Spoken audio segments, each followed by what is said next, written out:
Final de Copa Libertadores, Flamengo contra Palmeiras. Usted el primer colombiano en levantar la Copa Libertadores. ¿Cómo se vive una final de la Copa Libertadores? Bueno, con mucha emoción, con mucho nervio también. Hay un nivel de compromiso muy alto y sabe uno los rivales que enfrentan. Llegan a la final, son equipazos y jugadorazos, así es que con mucho respeto. Profe, esa final se juega en Bogotá, ustedes tenían un equipazo. El estadio de Medellín, usted dice, no tenía la capacidad, la cantidad de gente para lo que exigían, se vienen a Bogotá. Cuando ustedes le dicen van a jugar en Bogotá, ustedes dicen como que... Hicimos, pero después ya nos hicimos a la idea y bueno, yo lo digo, pero en buen sentido, Bogotá era como si fuera un barrio de Medellín ese día, todo el mundo se vino para acá y los que estaban acá en Chatanal también, entonces fue tremendo. Esa final como tal, en esa época era un partido allá y un partido acá. Ustedes vienen al Campín perdiendo 2-0. Sí, habíamos perdido 2-0, nos habían cascado, nos habían bailado de todo y...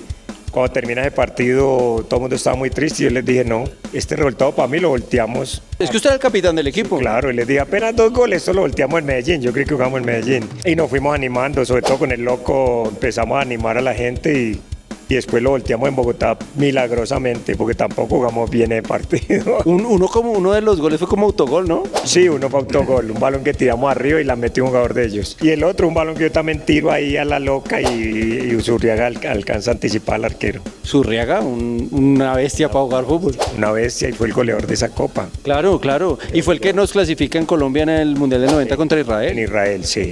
Usted tenía a Uzurriaga arriba, pero entonces, ¿cómo era ese esquema de juego? ¿El loco? Con 4 defensas, con Chonto, regularmente Gildardo, Andrés y Perea. ¿Cómo va Andrés Escobar, no? Era un genio, un central maravilloso. Después adelante jugaba Leonel. Leonel, un perro de presa. Él solo era capaz de responder por eso.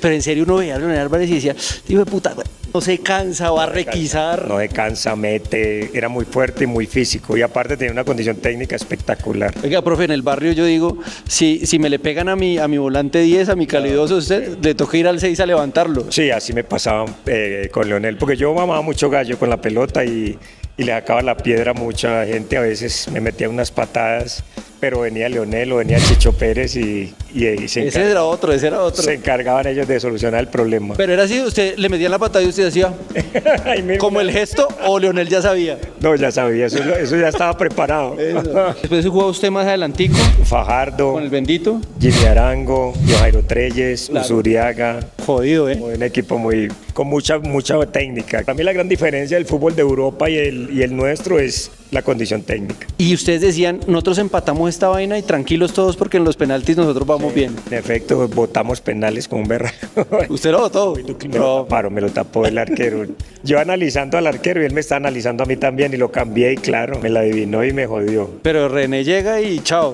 René nos salvó a todos. Es que René es un tipo único. Para trabajar penales, hacerle un penal a René era muy difícil. ¿En los entrenos? En los entrenos. Nosotros tuvimos muchas definiciones a penales para pasar fases. Después nos tocó con River en Buenos Aires para la Copa del 95 que quedamos subcampeones contra Gremio de Yardel, de Pablo Núñez. Claro.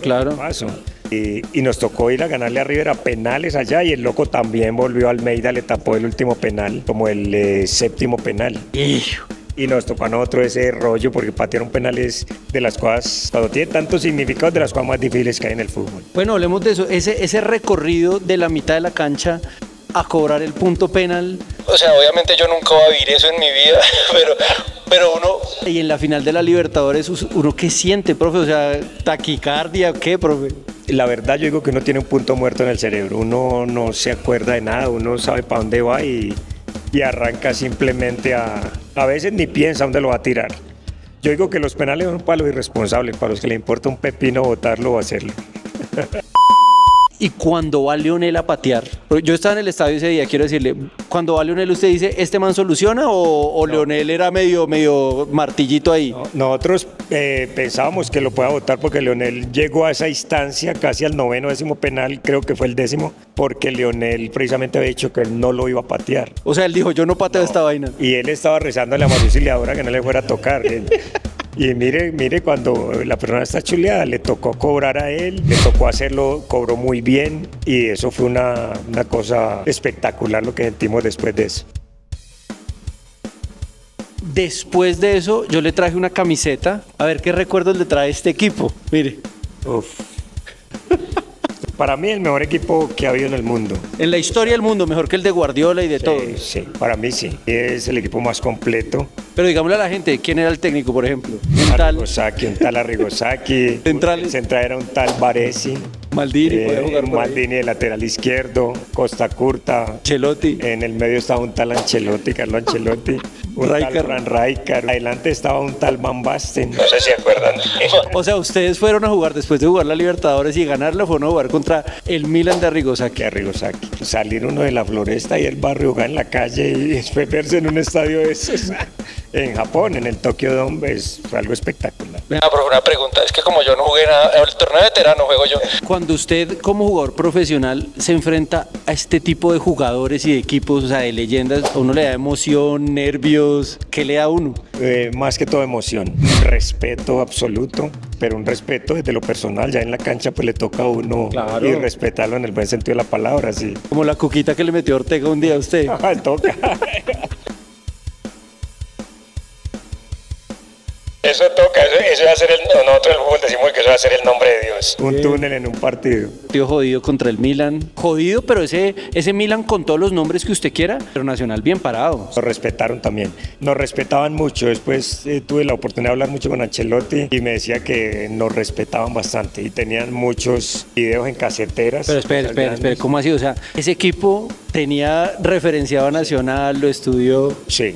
Sí, porque Arrigosaki era un estudioso del fútbol y ya sabían con quién iban a jugar. Nosotros perdimos el minuto 119. Sí, me acuerdo. Faltaba un minutico para llegar a los penales. En los penales se los comían vivos. Donde nos los comíamos porque el loco, hacerle un gol al loco en esa época era muy difícil de penal. Esa arma la teníamos guardada. Yo te lo doy con una pintico con unos Puma ustedes sabrosos, Puma King. ¡Claro! Le traje un regalo, claro, esta no es la misma pesada, porque pues usted casi no la puede levantar la pesada, pero es un homenaje a usted por ser el primer colombiano en levantar la Copa Libertadores, que realmente no es menor. Pero sí pesa. No como la otra, pero eso. Usted termina siendo un referente para el fútbol colombiano, no solo para Atlético Nacional, sino para los colombianos. Hombre, muchas gracias. Estas cosas me conmueven porque es encontrar uno, después de tanto tiempo, reconocimiento, y uno en la vida se defiende con los recuerdos. Esa es la gran defensa que uno tiene. Esto es una demostración de cariño grande. Usted es el primer colombiano en levantar la Copa Libertadores. Esa vaina no se la quita a nadie. Profe, nadie le va a quitar eso en la vida, le digo. Sí, porque es que el camino que uno anda no lo desanda nadie. Eso no tiene reversa. Ya pasó y bueno, bendigo a Dios por haberme permitido ese momento. Profe, gracias por venir a LF10 a ver la final de la Copa Libertadores conmigo, a contarme estas anécdotas de la Libertadores. Yo siempre digo una cosa, profe, todos los futbolistas, los que lograron llegar, son siempre admirables para mí porque yo nunca pude y tienen siempre un valor agregado, y aparte pues ganar la Copa Libertadores y levantarla pesadita es un valor agregado. Seguro que sí, seguro que sí. Me gusta eso que decís porque yo creo que no solamente al que llegó al profesional, sino al que lo intentó. Aquí hay que respetar a todo el mundo, hay que darle valor a la gente que se esfuerza todos los días. Aquí venden mucho esa historia de vencedores y vencidos y a veces hay gente que con todo el deseo no se ha podido ganar una medalla en su vida y pasa mucho. Y eso es invaluable, tener la capacidad de luchar por lo que uno quiere es de respeto. Profe, muchas gracias. Placer, muchas gracias.